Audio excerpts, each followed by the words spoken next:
Welcome back. There are some questions about the timing of a big donation from Congressman Mark Foley that he gave to the Republican Party this summer. Back with me now, Craig Crawford, MSNBC political analyst and a columnist for Congressional Quarterly, and also with us, Patrick O'Connor, staff writer for The Hill newspaper. Great to see you both today. Hi there. So, Craig, you reported on this $100,000 donation from Mark Foley to the committee that helps re-elect Republicans to Congress. What's the story? Well, I didn't report it originally. This is a thread that I pulled out of the coverage over the weekend that was in the original coverage, New York Times, Los Angeles Times, but I thought needed a little more attention because it's an interesting case. It's part of a pattern on Capitol Hill where members raise money not just for their own campaigns, but to give money to others, to their colleagues.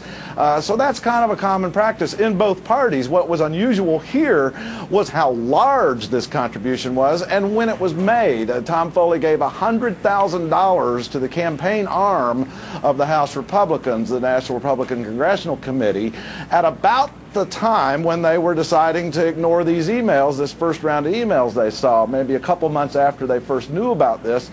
Suddenly he gives this big donation. It really raises the question, did he buy their silence? And in this case, we know that he was a prolific fundraiser as well. I mean, I think even in his own campaign war chest, the New York Times is reporting $2.7 million.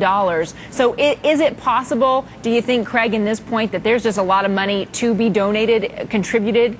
Well, I know that the Republican they picked to run in Foley's place down in West Palm Beach wants to get some of that money of Foley's, and that'll be interesting to see how that pans out. But you know, this practice has become so common that we've all accepted it as just the way business is done on Capitol Hill. Listen, and I really question it. I think it's a form of legalized bribery. You know, to have members giving money to each other to influence legislation, committee assignments, all these kinds of things. Mark Foley was on MSNBC's Scarborough Country earlier this year. He was talking about Dateline's To Catch a Predator series. I want to play a piece of that.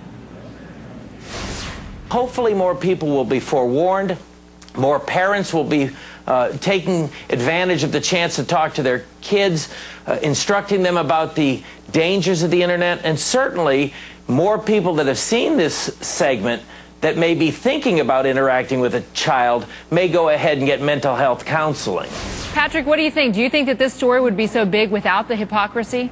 Oh, I think this story would be huge no matter what his role was on these particular issues.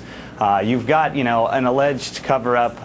The Republican leadership has tried to kind of get out in front of that story. There's really a question about the timeline of when they knew what. But I think this would be a big story, particularly given the timing. I mean, we're just over a month from the election.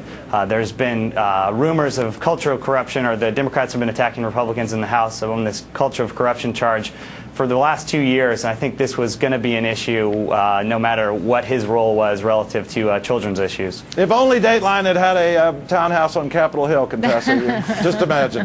Craig Crawford, Patrick O'Connor, guys, thank you. Thank you.